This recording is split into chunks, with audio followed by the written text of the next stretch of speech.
The broadcast is now starting. All attendees are in listen-only mode. Hi, everybody, and welcome to today's webinar, How Do You Come Across to Others? Hosted by HRDQ-U and presented by Peggy Greenberg. My name is Sarah, and I will moderate today's webinar. The webinar will last about an hour. So if you have any questions, go ahead. You can type them into your questions box in the control panel for GoToWebinar, and then we'll either answer those questions as they come in. We'll answer them live at the end of the session if we have some time. And otherwise, we will put all unanswered questions up on our blog after the session so you can take a look at it there. Our presenter today is Peggy Greenberg, and she's going to dive in, give us a dynamic session today right away. So thank you so much, Peggy, for joining us. Great. Thank you, Sarah. I'm really looking forward to spending this hour with all of you discussing how we come across to others. And this is a subject that's near and dear to my heart. And so the question really is, do you know how you come across to others? We don't get a second chance to make a first impression. We've all heard that before. And every interaction that we have influences a person in one way or another. And in this world of, instant sound bites, people jump to conclusions quickly about you. And then unfortunately, they often don't change their minds. So getting to the bottom of how you come across to people is the key to being assertive, influential, and confident both at work and at home. And I think it's really the cornerstone to your success. It's about how you relate to people, how people receive you, and how you get along with others. And sometimes the way people perceive you might be different than the way you perceive yourself. In fact, sometimes your perceptions are radically different than what the other person believes or perceives about you. A good example of this is I teach a two-day live facilitation skills course. And ever so often during the two-day time period that we're together, I take a kind of a one-on-one with the participants to see how's it going for you, how are you applying the information. And I had one participant recently who told me she was uncomfortable. And I said, well, what's going on? And she said, you intimidate me. And this really kind of opened my eyes. My perception was that I was a very open and caring and understanding moderator, very positive, giving lots of positive feedback. But she said I was intimidating. And maybe that was because I was very organized and I have a lot of experience that I was sharing, and I try to get to the bottom line when people are asking a question. I try to figure out exactly what they're asking. So even though I didn't mean to intimidate her, that's the way she perceived me. So believing you're one way while other people perceive you another way can really be detrimental to relationships. So now you have to know, or you have to get to know what people think of you. And remember that most, if not all, of our actions are designed to influence people in one way or another. And if you want to do a reality check on how you influence people, try one of these suggestions. I think they're really great ones. And the first thing is to listen. Listen to what people say about you, particularly when they introduce you. What words do they use? Do they use words like understanding, compassionate, analytical, energetic, go-getter, the nicest person I know, passionate about her work, always gets what they want, kind, intelligent, great listener? Whatever the words are, listen to what people say about you when they introduce you, and that'll give you an idea of how you're perceived by other people. Another way to find out how you're perceived by other people is to ask them. Get a variety of feedback from people you trust and have relationships with. Your family, your friends, your boss, your coworkers, your colleagues, your manager. If you have a coach, ask your coach. Ask them this question: when you think of me, what adjectives come to mind? And assess your influence style. And there's some great tools available to do that. And today we're going to be talking about one of those tools to see what style you have when you influence others. So here's where we're headed in the hour that we have here. Together this afternoon, and this is our roadmap for today's session. So we're gonna start off talking about why influence is an important skill in today's world. And then we're going to define influence style and particularly learn about the 4 common influence styles. And we're going to take a real deep dive into each of those 4 styles and recognize the indicators of each of those styles and discuss why assertive behavior is the one that yields the most positive results. And we're also going to talk about how some styles can hamper our interpersonal communication. And as Sarah said, hopefully there'll be some time at the end for us to have some questions and answers at the end of today's session. But I want to start out by telling you a little bit about me, so you know who is this person and why is she talking to us about influence. First of all, a little bit about my background. I worked as the director of training for a variety of healthcare organizations in Boston and Baltimore and Washington, D.C. And I was also most recently the director of the Office of Education and Training for the United States Senate. I also, when I left the Senate, I started my own training and consulting business. So I serve as an executive coach and a consultant. I conduct training seminars for a variety of organizations, and I'm also an online moderator for business management and communication topics.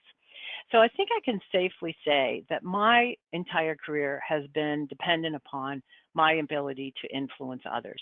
And I do believe it is a core competency for everyone. And I assume that since you're making time out of your what have to be very busy schedules at this time of year to participate in today's session, you do too. So I'd like to learn a little bit about you so that I can potentially tailor some of my remarks specifically to you as we go on. So we're going to start off with a quick poll, and what I'd like to know is, what is your primary role in your organization? Are you a team member, a specialist, or a subject matter expert? Are you a supervisor? Are you a project team or unit manager? Are you in middle management, or are you a member of upper management or an executive team? Now, I know not all jobs are here, so just find the one that's closest to your job. So I'm going to give you a minute. If you can answer that poll, make sure you hit submit.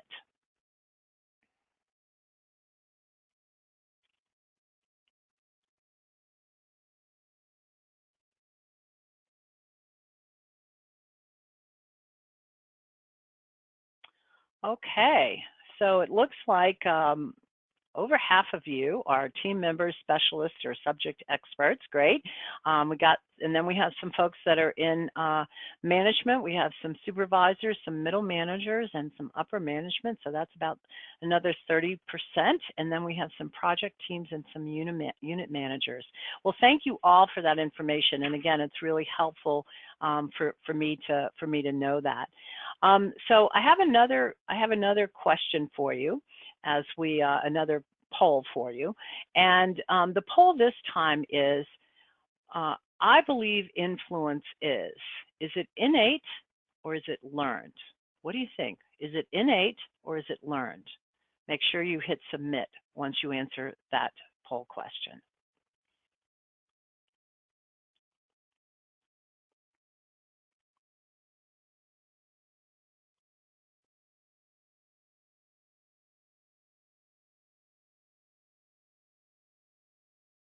All right. So it looks like you all are right on the money here, with 70% of you saying that you believe influence is learned, and you are absolutely right. Influence is a skill that can be learned. If you look at influence, and if you look at influence, certainly in influence there are some personality characteristics. However, and those personality characteristics might help you in the beginning, but for the most part, the skills that we have in regard to influence and the ones that we're going to be talking about are things that can be learned.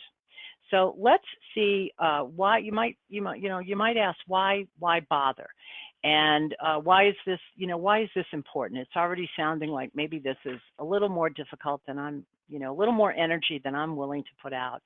And first of all, businesses and organizations have changed over the years. I certainly know, and I've been around the block many times, and I've certainly seen incredible changes in organizations over the years. And most recently, influence style has become more important, increasingly more important, because organizations have become flatter, they've become less hierarchical and more diverse, and focus has shifted from competition to collaboration. So the skills needed to function effectively have shifted from skills of command and control to skills of influence.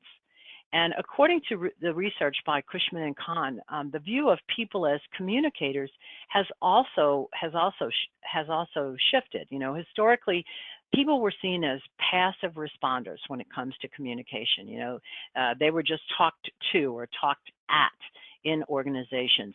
Now they're more active. Their voices need to be heard. There needs to be more collaboration, and there has been more choice, and there certainly is much more choice in conveying a message than there was historically.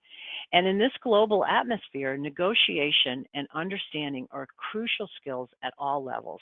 And good negotiation skills involve influence. You cannot negotiate with someone. You cannot come out, of a negotiation that you feel was successful if you didn't use influence at all. And as Ronald Arnett, who's an expert, an esteemed expert in communication and dialogue, said that we have to the human must walk with his partner in dialogue on a narrow ridge between two extremes. And I ask you just to kind of picture this with me, if you will. And the two extremes of this narrow ridge are the extreme of refusing to attempt to understand the other's perspective of a situation. And then the other end of that narrow ridge, the other extreme, is forsaking your own ground and blindly following the other's opinion.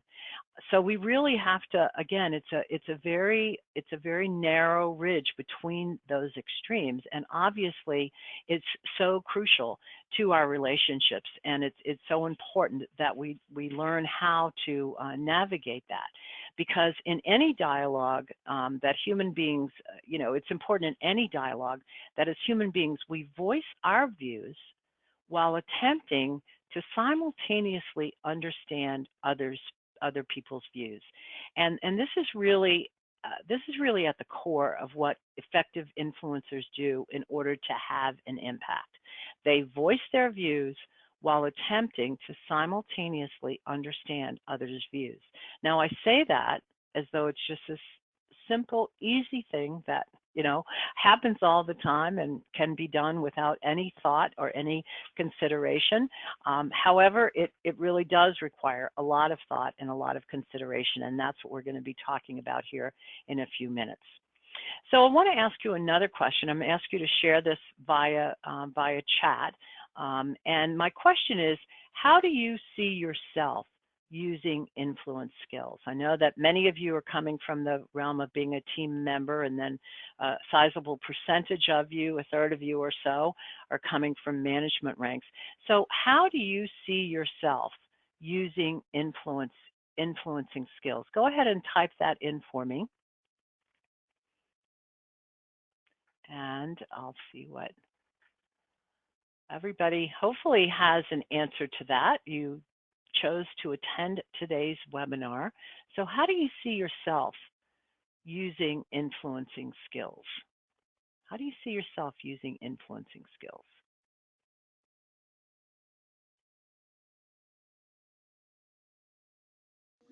Can you see them coming in, Peggy? I can't. Not a problem. It happens. Let me summarize. Okay. We have a lot of participation today. So I'm seeing a lot of improved collaboration and communication. Okay. I have a couple people have said just to get my job done. As simple as that. All right, good. All right. Emotional and appeal, building trust. I'm seeing motivating my team, or motivating, some even say colleagues or my boss. So that's definitely a theme. And productivity, I would say, is just kind of getting things in the right direction. Okay. And even around now, I'm starting to get even some like coaching. Okay. All right. Definitely about coaching. Yeah. All right, great. Thank you, Sarah. Thank you for reading those out for me. And you know, and thanks to all of you for for giving that question some thought, because you know, there are lots of different ways that we can use influence. There are lots of different ways that we can use influence skills. And again, this is one of those things where it's not limited to use at work. It's a very effective use of applying this to all of our relationships, not only our work relationships, but our relationships, again, with our friends, with our family, with our kids. It's an important aspect of all parts of our life, and something that I hope you will consider utilizing in different places, not just work. So influencing is not about forcing others to accept your point of view. It's not about continuously nagging people until they agree with you. That's nagging. That's not influencing. It's not about bargaining or giving in to someone else's view, even when you believe they're wrong. It's not about giving advice necessarily, although sometimes when we do give advice, I think we are trying to influence someone to take a certain path or to approach a problem in a certain way. It's not about having the last word, and it's not about having power over people. It's influence. It's something different than all those other things I've just described. And influencing is a skill that we know for a fact can be used to your advantage when it is used correctly. So let's talk a little bit about how you influence. Oops, let me go back one. Because how you influence helps you, and it helps the people that you work with, and it helps your organization. And the influence style that a person uses affects your feelings and thoughts, and also other people's thoughts and feelings towards you, which obviously I think plays into helping the total functioning of your organization. So a person who is assertive is more likely to achieve goals and get their voice heard than a person who's not being assertive. And the assertive person will also be able to express himself or herself honestly and openly and directly.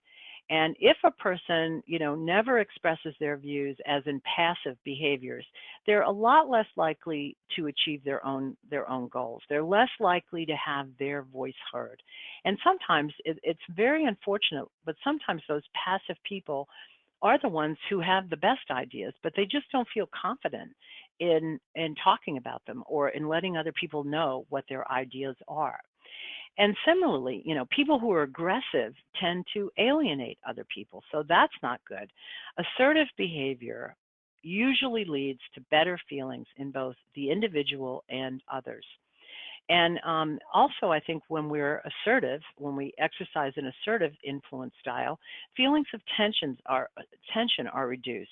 So, if you're working in a team and a person is assertive and knows that they can, trust you, tensions can be reduced, and trust between people on a team can be developed. And as you behave assertively, the open communication that will always occur enhances organizational feedback. It enhances information flow, because assertive behavior is aimed at maximizing the rights of all parties. It's very respectful. It's a win-win situation. I hear what you have to say, and you hear what I have to say.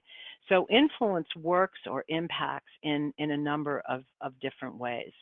So let's talk a little bit, before I share with you the various influence styles, let's talk a little bit about the factors that shape our influence style, because there are a number of factors that shape our influence style. And you're going to see here that there are two different sides of this diagram.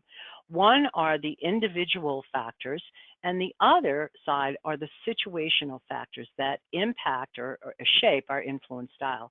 And I'm going to go over each one of these to show you how they're going to impact your influence style, because we do learn things at an early age. And if you look at your past experience, for example, you have learned what behaviors lead to positive or negative results. And this learning that occurs at this early age is derived from, a number of different sources. And the first source is the type of learning that occurs when an individual associates their behavior, their feelings with the behavior without really thinking about it. So we learn through exhibiting a certain behavior. For example, we exhibit aggression and then we feel tense about it. And eventually we're going to feel that tension before, and it will stop us from being aggressive. So our feelings impact the style that we're going to use. And this is what is known as associative learning. The second thing is learning by reinforcement. All behaviors yield a consequence. So, for example, if you see this a lot with children in the grocery stores, they have perhaps a very aggressive style of behavior, and that aggression gets those kids what they want. So, what do they learn? Oh, what they're saying to themselves is, okay, if I'm aggressive, if I throw a temper tantrum or shout or whatever, I'll get what I want. And or some other kid has to be more assertive to get what they want. And other people have learned that being passive will get them what they want. So something is learned through consequences. And the third thing is through modeling. And this requires that the individual will look at people in their own environment, people like their parents and their teachers and their coworkers, and they learn what's acceptable and not acceptable and how they are treated. And that's how they will learn. So the third way that we learn is through modeling. The next individual factor are our attitudes and beliefs. And when we look at attitudes and beliefs, we have to look at beliefs from our culture. It's very important. Attitudes and beliefs about our fears. If, for example, if maybe we fear rejection, or it could be guilt, another attitude or belief that will impact and affect our influence style. So we have to make sure that we understand that. And then the last one is self-confidence on the individual factor. If a person is willing to stand up for his or her rights, they'll have a lot of self-worth and they'll feel very, very comfortable. But other people don't feel like that. It depends on it depends on our inner self-confidence. So that is another individual factor that will influence our influence style. And the other contributing factors have to do with how we interact with our environment. Okay, and this is a situational factor. And the first one is rewards in your environment. Your work environment is an environment that will tell you which behaviors you get punished for and which behaviors you get praised for. And these can come in the form of verbal praise or acceptance or increased pay or maybe a better office space. And when you look at assertive behaviors in the workplace, sometimes assertive behaviors are not rewarded. It's better to be passive in organizations. And I hear this in organizations that I consult with, and some of the employees will say, you know what? I just show up and do what I have to do, and I don't voice my opinion, and I don't get in trouble. So the organization is actually teaching them in that way what they need to do. Sometimes in organizations, aggressive behaviors are rewarded. This is obviously, I'm not recommending that. It's not good.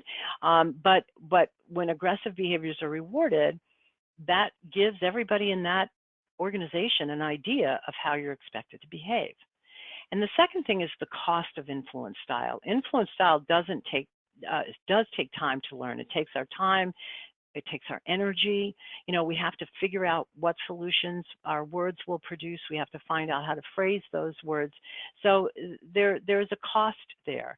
And an individual, if they're going to use an influential style, has to be willing and able to spend the time and the energy that it takes to behave assertively. And the last one in situation is all the rules and laws that we have in the workplace or society that tell us how to act in a certain way. So those are the factors, and as I said, there are many of them that actually shape our influence style. So what are we talking about though when we're talking about influence? Is, what's the definition of influence? So there are a number of different ways to describe this, and I'm going to give you one description of what is influence. But before I even do that, I want to start off with the definition, the dictionary definition of influence. And the dictionary definition is, it is the capacity of a person to be a compelling force on or produce effects on actions, behaviors, and opinions. So when we talk about influence, what we're really talking about is we're really looking at two different dimensions of behavior. The first one is openness, and it's really about openness in communication. And this is my willingness to disclose to another person or to other people my thoughts, my feelings, my past experiences, my reactions. And some people, and I'm sure you've met people like this, and maybe this describes some of you. Some people are very close to the vest, and they don't want to share anything. Okay, they're just, it takes a long time, or they have to be extremely comfortable with someone, or maybe never are they able to share with other people. And then other people will be open and share everything, and some people go overboard in that regard too, and overshare. So it's a continuum from I'm very closed to I'm very open. The next piece of influence is consideration. And this is about consideration for other people. And this is an individual's willingness to accord other people the same rights that he or she accords to himself or herself. And again, you're on the spectrum from where some people think, it's my way or the highway, and I'm not going to consider you at all. And then other people are very considerate of everybody in their environment. They don't want to step on anybody's toes or offend anybody. So again, depending on your openness and your consideration, one of four paths or influence style emerges. And I want you to keep this in mind as we dig deeper into what those four styles are. So the influence model that we're talking about today is one that is, again, it is based on, it has those two dimensions of openness of communication and consideration for others. So let's talk about each of these four styles, and then we're gonna look at them even more closely. But the person with openly aggressive behavior is the person who is very high in openness, as you can see from this model, very high in openness, but very low in considerations for other people. Okay, so openly aggressive people are very high in openness of communication, but very low in consideration for others. And so what this would look like is that, this is the person who boldly insists that their rights and needs prevail. Okay, that it's all about me, in other words. And then you have the concealed aggressive behavior, somebody who's low in openness of communication and also low in consideration for other people. So this is the person who would say something like, I subtly make sure that my rights and needs prevail. Okay, done in a very subtle way, not the same way as the openly aggressive person. Assertive behavior are high in, a person with assertive behavior is high in openness of communication and also high in consideration for others. And this person would say something like, I clearly express that we both have rights and we both have needs, and I listen and I understand. And then the final one is the passive behavior. And this is someone who's low on openness and high on consideration. So they don't want to step on anybody's toes. And again, they would probably say something like, others' rights and needs take precedence over mine. Okay? So let's continue to look a little bit more specifically at these styles. And as I go through them, I'm going to be talking about a number of things related to each of these styles. I'm going to be talking about the thoughts that that style might have, the emotions they might be feeling, what their verbal behavior is going to sound like, and what they're going to express verbally, and then also their non-verbal communication, or their non-verbal behavior too, and what might you not hear them say, but see them saying by other means like body language and facial expressions and those types of things. And there are cultural and situational differences that affect our influence style. And we all know, I think, that our culture, that all cultures will respond differently to different behaviors. What may be assertive in one culture could be rude in another culture. And even with gender differences, what might be assertive with one group might be looked at as aggressive with another group. So we have to be mindful of that, the culture of gender as well. And also be mindful of the situation that assertive behavior is only possible if I have free choice. And some, quite honestly, some behaviors may be constrained by the situation. Sometimes you just can't go ahead and say anything. Sometimes you need to know how to be passive as opposed to being assertive in order to get what you want. So there very clearly are cultural and situational differences. And one thing we know for sure is that there are no absolutes when it comes to assertion. No one behaves assertively or non-assertively 100% of the time. I think that a person who's really good at assertive communication and asserting their needs knows when to speak and when not to speak. And sometimes, as we've all learned, maybe the hard way, as I certainly have, sometimes silence is golden. So the second thing to keep in mind as we look at these four styles is to interpret the terms with care. Their tendencies, these tendencies and behaviors that I'm going to talk about, they're not ironclad categories, and they're not personality types, okay? They're ways of behaving a certain way to influence another person. So keep that in mind as I talk through this, because I'm not trying to, I'm not trying to box people in and to say that, you're going to see this 100% of the time or that 100% of the time, because that's obviously not what's going to occur. So let's start with the openly aggressive style first. And as I said before, the descriptive phrase for openly aggressive behavior is, I boldly insist that my rights and needs prevail. I boldly insist that my rights and needs prevail. So the thoughts of someone demonstrating this kind of behavior is kind of tends to be hostile. Okay, the openly aggressive person believes that they should have rights.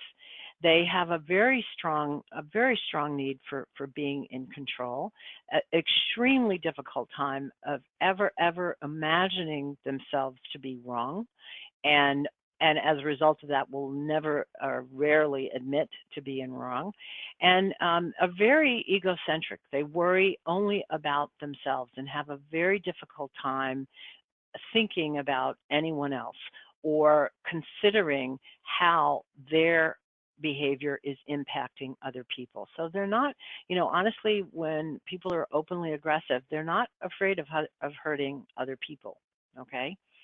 So the emotions are, these are people who are fiery. They're bitter. They're angry. And those are the emotions that are really fueling openly aggressive behavior on a fairly regular basis. So what you might hear verbally is a lot of sound, a lot of loud vocal sound. Again, this is someone who might fall into the category, quite honestly, of being verbally abusive, using insults, thinking that, and that's a way to get at people is to just insult them. Interrupting other people, is normal for the openly aggressive behavior. It's considered, it's considered, it's not considered rude, to openly to interrupt other people. However, other people see openly aggressive behavior as being rude.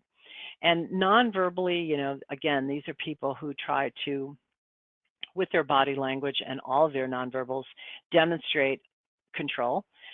So how they stand, how they lean, how they glare, or using their hands to finger point or to shake fists at other people would be another part of their nonverbal behavior.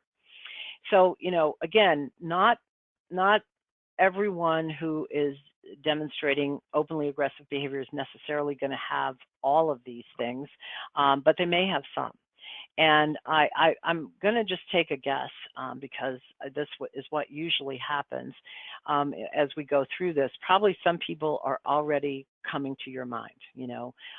Maybe as I was describing that, you were already kind of listing,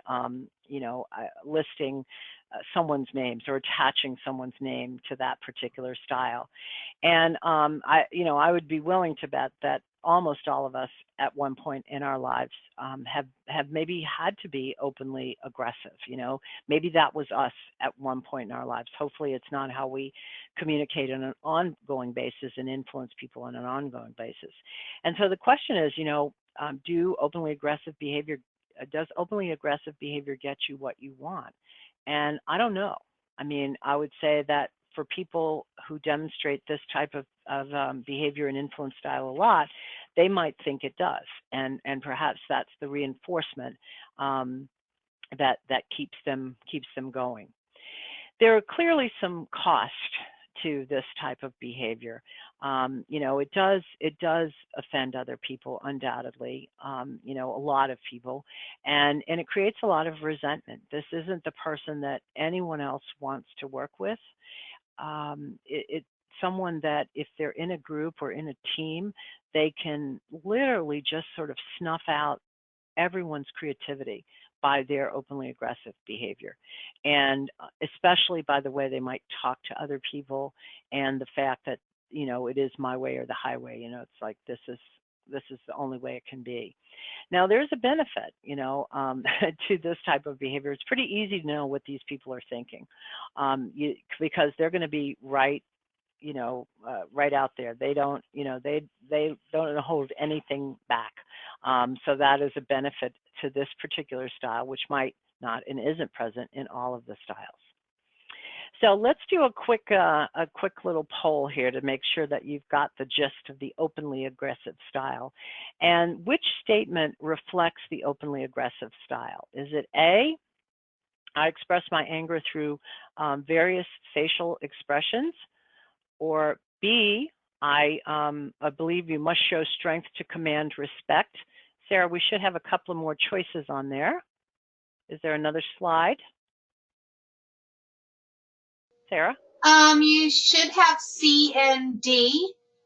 Okay, I only see two up on the quick poll right now.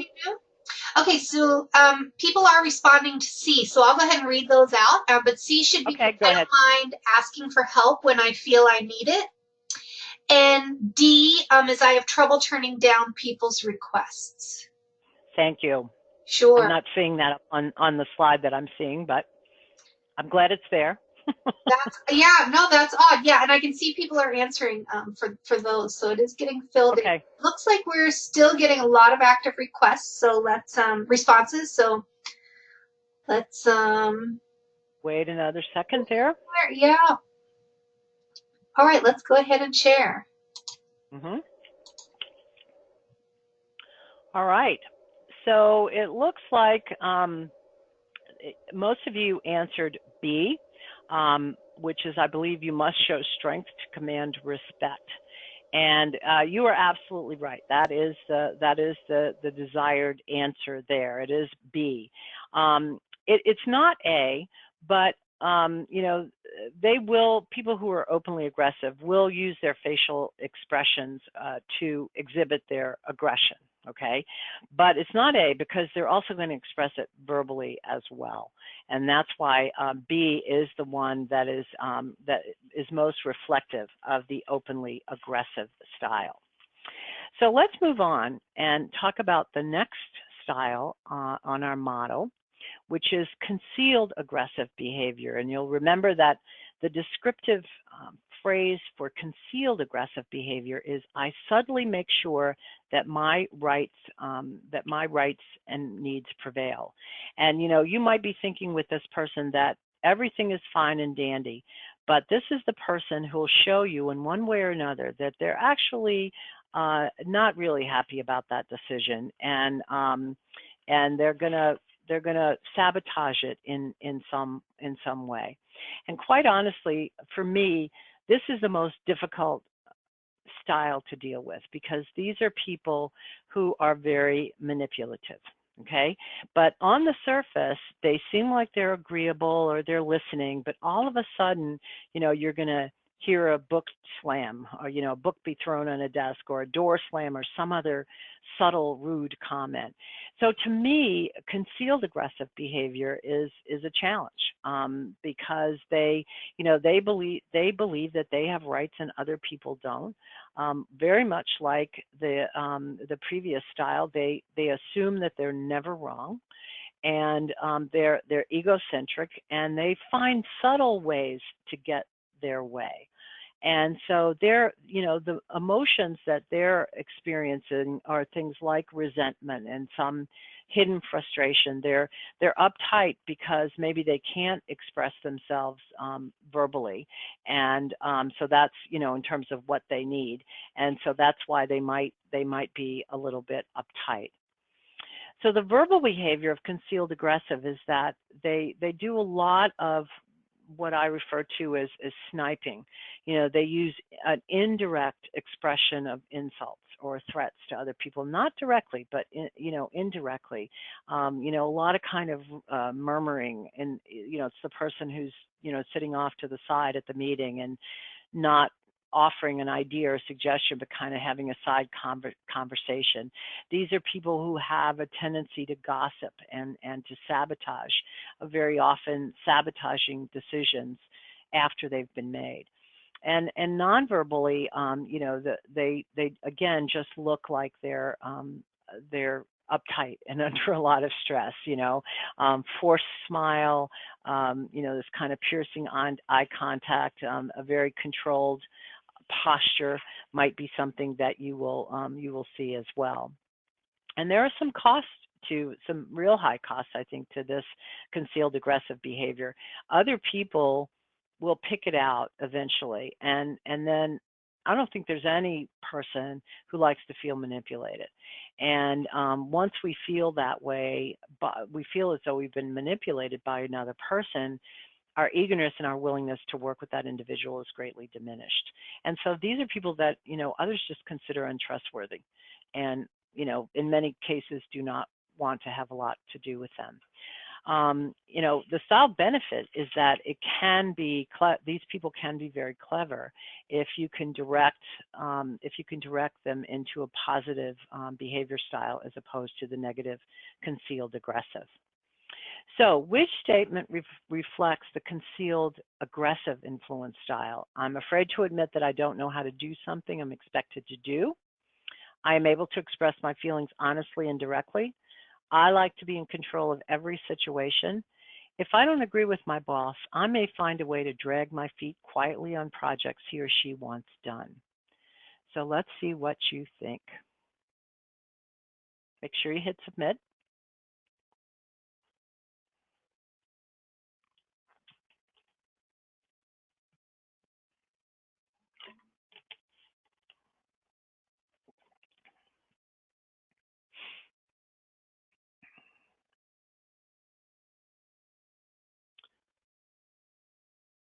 All right, you are very good. You're absolutely right. The correct answer is D. If I don't agree, I may find a way to drag my feet.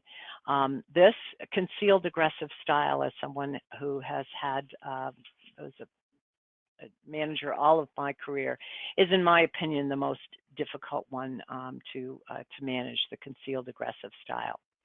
So let's go on and look at passive behaviors. And the descriptor here is others' rights and needs take precedence over mine.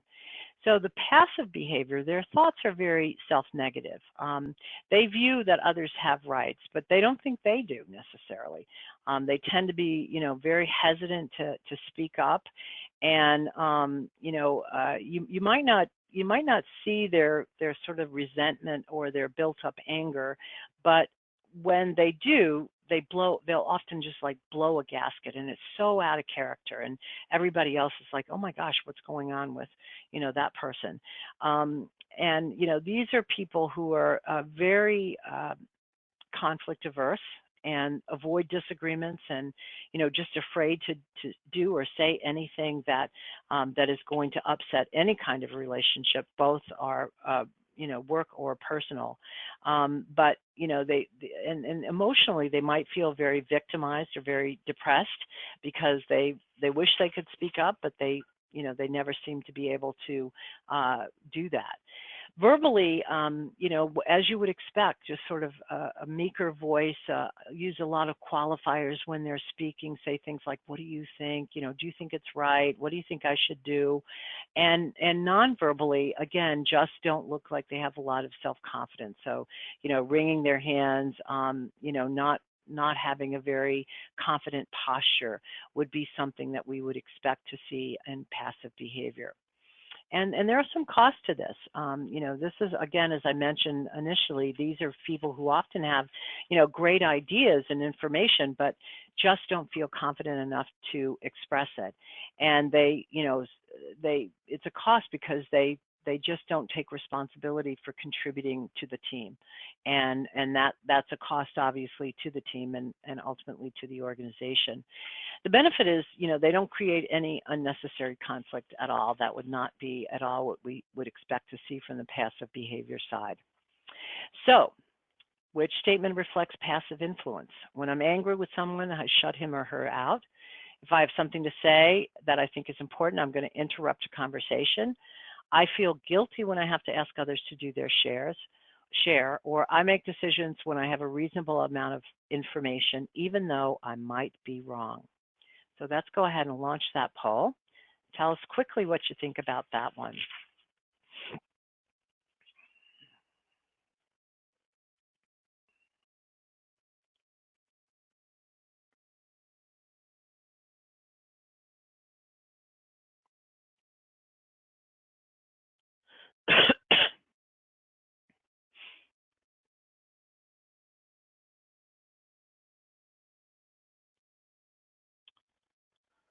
Okay. All right, so most of you came up with C, which is absolutely the correct answer. I C as I feel guilty when I have to ask others to do their share.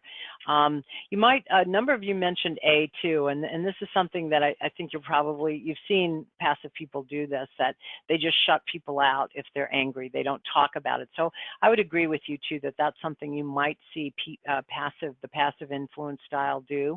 But C is the most common expression of a passive influence style. So last but not least, of course, we have assertive behavior. And the descriptor is, I clearly express that we both have rights and needs.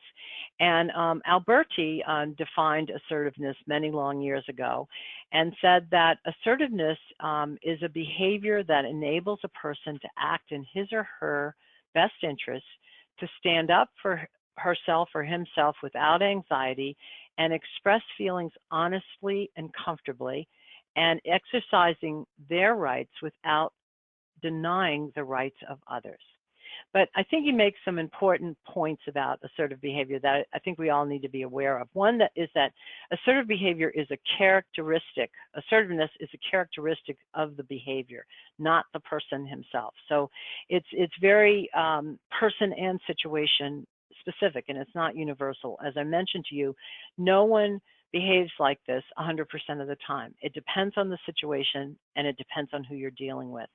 Another thing is that assertiveness has to be viewed in cultural and situational context, as I said before, and also a gender context, where you are and who you're with. And in some cases, it depends on the whether or not you have the ability to choose freely how you're going to act. And in some cases, you can choose freely, and in other cases, you can't.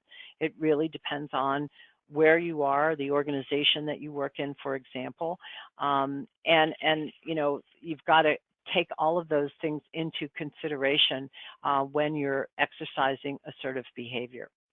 So the thoughts of people who are assertive are very self-confident. Again, they believe that everyone has rights that should be considered, and they objectively try to understand other people and the source of other people's emotion.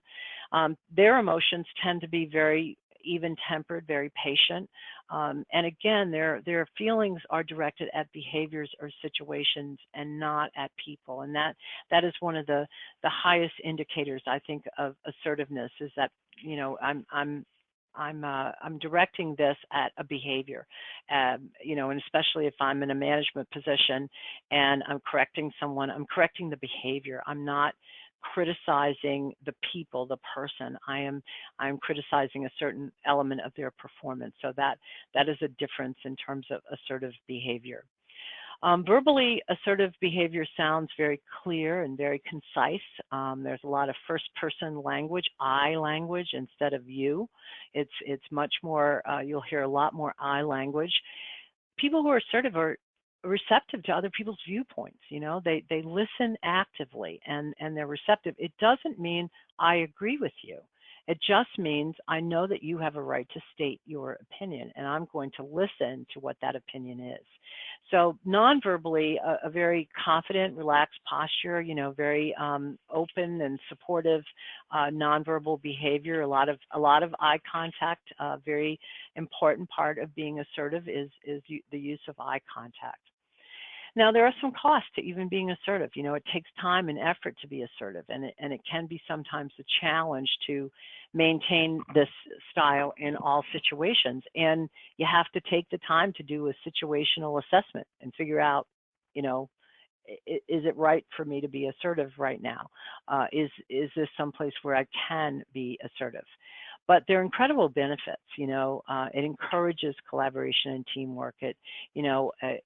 Someone who has assertive behavior is a problem solver and not a problem creator, and it really does expedite the communication process. I know from working with teams and consulting with so many teams throughout my career that when the large number of people on a team exercise assertive influence, there's an incredible amount of collaboration and teamwork. It all flows together, and that's when you will see the highest level of team performance and the highest level of really return on that performance to the organization. So there's a lot to be said for the collaboration and teamwork that comes as a result of assertive influence style. So what do you think? What statement reflects the assertive influence style? Is it A, B, C, or D?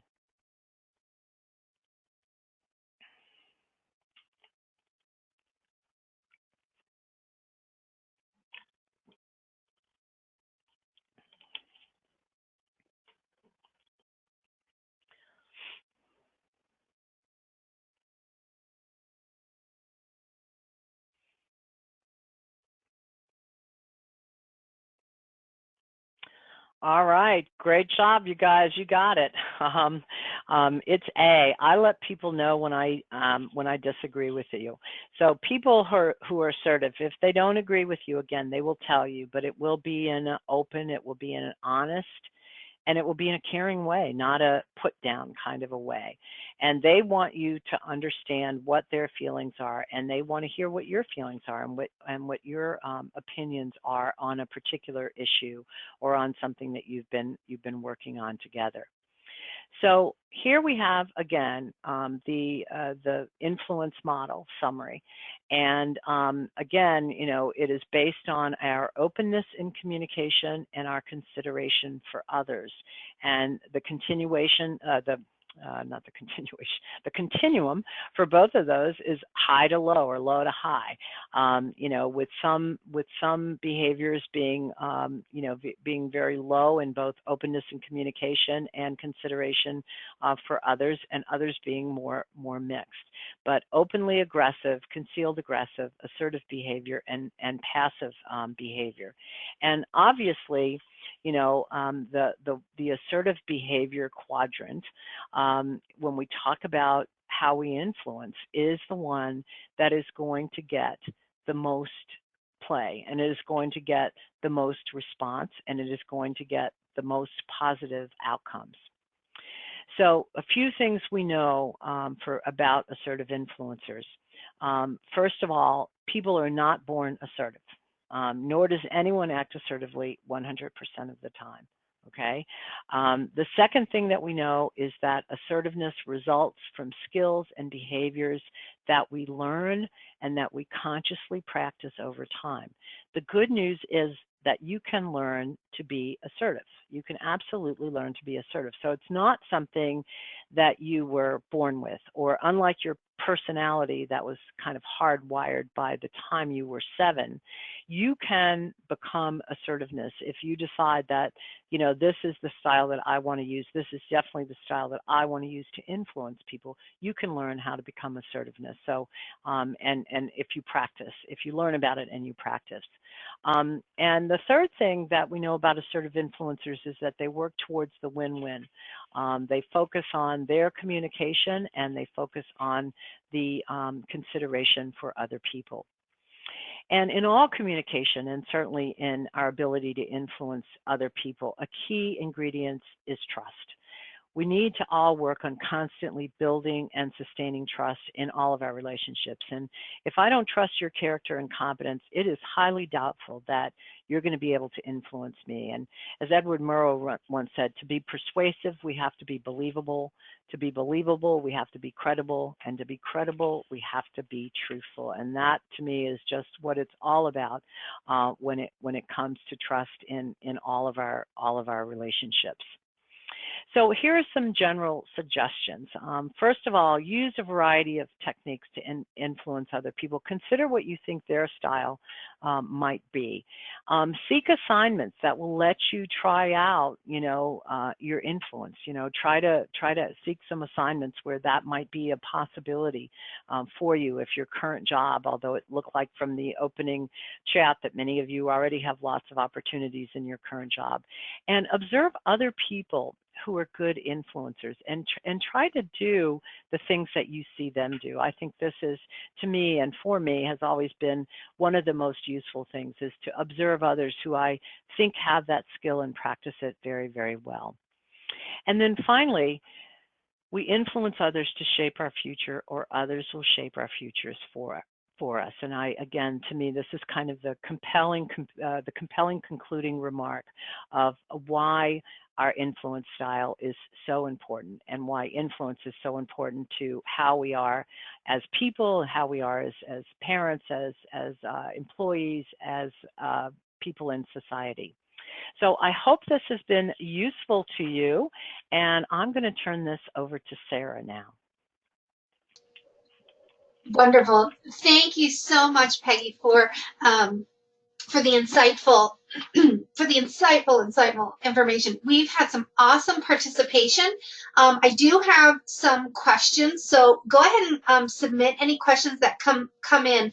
But the one thing that I wanted to, I know that has kind of come up, Peggy, that I just thought before we closed, you might be able to just kind of conceal about is some people put out there just some kind of basic terms for each of the 4 styles. And so someone had said the openly aggressive is kind of your classic bully. The concealed aggressive might be that quiet nod that just says, like, nice job. And so people were putting out some of those kind of phrases, and I thought that it might be helpful if you could just kind of share a little bit about each of those four that might just give people that quick little clue. Are they on the right job? That it is that simple to kind of see that behavior, or is there something kind of more complicated to it, or are people's kind of guts sort of spot on? Well, I would agree with you, and I'm sure as I was going through the descriptions of these four, you were probably naming those. And if that's something that helps people to remember or to identify, I don't think there's anything wrong with doing that. My only caution to you would be that when we label things a certain way, especially something like bully or milk toast, or for the passive. When we assign negative labels to things, then I think that perhaps the ability to really have people honestly self-identify and recognize, is this a style that's working for me? And if not, what do I need to do differently? I mean, openly aggressive and concealed aggressive aren't particularly pleasant things to say about yourself. But if you can acknowledge that that is how I influence, and honestly, I'm not a very good influencer, so I need to work on that, then if having any kind of a label then leads us to doing something that's different and better and more effective, then I say, go for it. I don't think this model doesn't have those kinds of labels, obviously, or those kind of one-word descriptors. But you could probably easily do that. Yeah, good. Thank you so much. And Katie here on our line participating today has transitioned me perfectly to answer her question here. She has asked, how do we know which style we fit into? And the model that Peggy has taken us through today of those four styles is a self-assessment. It's published by HRDQ, years of research and development around those. So it's a well-researched self-assessment. And it also comes with a workshop. So a lot of what Peggy addressed today on kind of how do you identify those styles within yourself, and then how do you make that shift to the assertive style is part of the facilitator guide workshop. So if you are looking to either learn for yourself what your influence style is, you can take the online self-assessment of the Interpersonal Influence Inventory. If you're looking to train that content in your organization, you have two ways.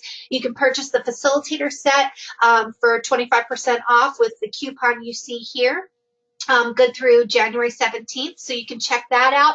That'll give you everything you need to deliver a program. The other thing you can do is reach out to HRDQ. We also have expert trainers like Peggy that we can send on site to your organization, and they can deliver this training. So sometimes for this topic in particular, that actually can be helpful to have an outside expert deliver that. So consider HRDQ for some of your service training as well. Well, that's all the time we had today. Peggy, thank you so much. Great talk today. And thank you, everyone, for participating. Thanks, everybody. Thank you, Sarah. Happy holidays, everyone.